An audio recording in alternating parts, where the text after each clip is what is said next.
শিক্ষার্থী বন্ধুরা, আমি তোমাদের অমিতাভ স্যার। সবাইকে আমার YouTube channel practical and theory ক্লাসরুমে স্বাগত জানাচ্ছি।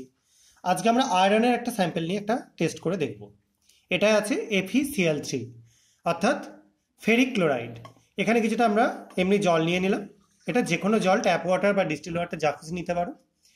এবার FeCl3 এর মধ্যে কিছুটা আমি যোগ করে দিচ্ছি।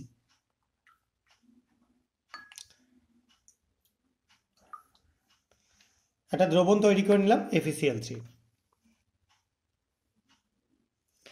এবার এই দ্রবণের মধ্যে আমরা কিছুটা পটাশিয়াম কার্বনেট সলিউশন যোগ করে দিচ্ছি।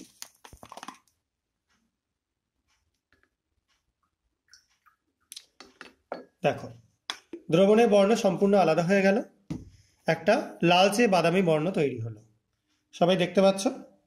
এবং এটা একটা প্রেসিপিটেশন বা অদক্ষেপ।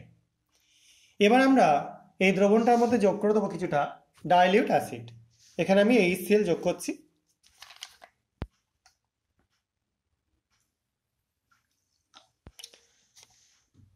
এটা মেনলি কার্বনেটের জন্য অদক্ষেপ তৈরি হয়েছে। অ্যাসিড যোগ করাতে সে অদক্ষেপটা আস্তে আস্তে কেটে যাচ্ছে। দেখো, ফার্দার আমরা আয়রন কার্বনেটকে ফিরে পেলাম।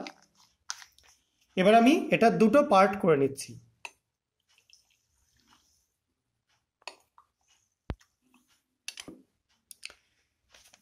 দুটো পার্ট করে নেওয়া হলো। আমি একটার মধ্যে যোগ করে দেবো কিছুটা পটাশিয়াম ফেরোসায়ানাইড।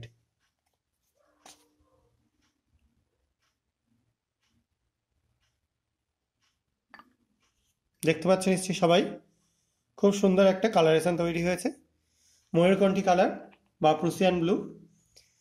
আর আরেকটার মধ্যে আমরা যোগ করে দিচ্ছি অ্যামোনিয়াম থায়োসায়ানেট।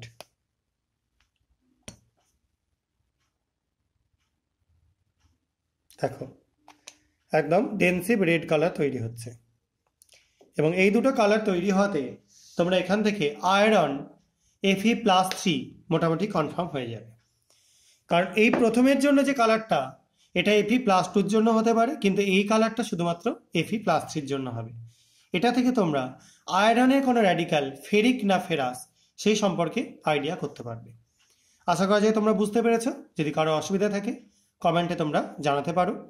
এবং যদি ভিডিওগুলো ভালো লেগে থাকে আমার চ্যানেলটা সাবস্ক্রাইব করো, ভিডিওগুলো লাইক এবং শেয়ার করো। আজকের মতো এটুকুনি। সবাই খুব ভালো থাকবে, সাবধানে থাকবে। বাই।